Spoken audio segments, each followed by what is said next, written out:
નમસ્કાર મિત્રો, Gujarat division news પર સમાચાર મળી રહ્યા છે।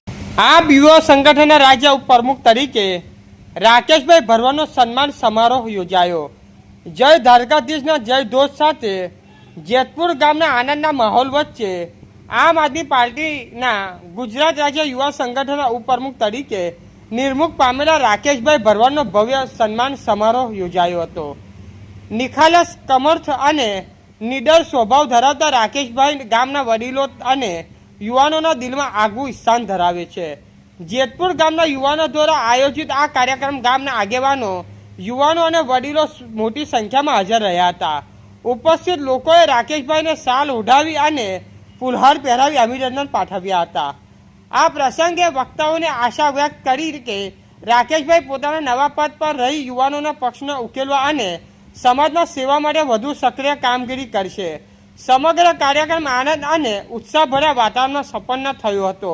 રિપોર્ટર વાદી બરવતસિંહ, લીમખેડા, દાહોદ।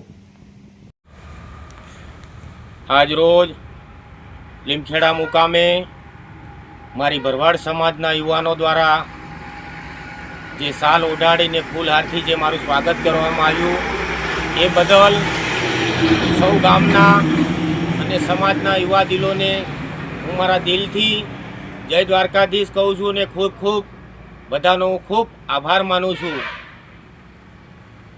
આમ આદમી પાર્ટી દ્વારા ગુજરાત પ્રદેશ યુવા ઉપાધ્યક્ષની જે મને જવાબદારી સોંપી છે, જે મારા પર પાર્ટીએ વિશ્વાસ મૂક્યો છે, એ બદલ પ્રદેશ પ્રમુખ શ્રી ઈસુદાનભાઈ ગઢવી સાહેબ, બ્રિજરાજભાઈ સોલંકી સાહેબ અને નરેશભાઈ બારિયા તથા રાકેશભાઈ બારિયાનો હું ખરા દિલથી આભાર માનું છું।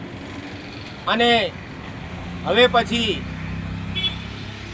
મારી સમાજનો અવાજ હોય કે અન્ય સમાજનો અવાજ હોય, એ ગરીબનો અવાજ હોય, છેવાડાના માનવીનો અવાજ હોય, એ અવાજ અમે ઉઠાવીશું એવા સંકલ્પ સાથે સૌ યુવા દિલોને મારા રાકેશ ભરવાડના જય દ્વારકાધીશ।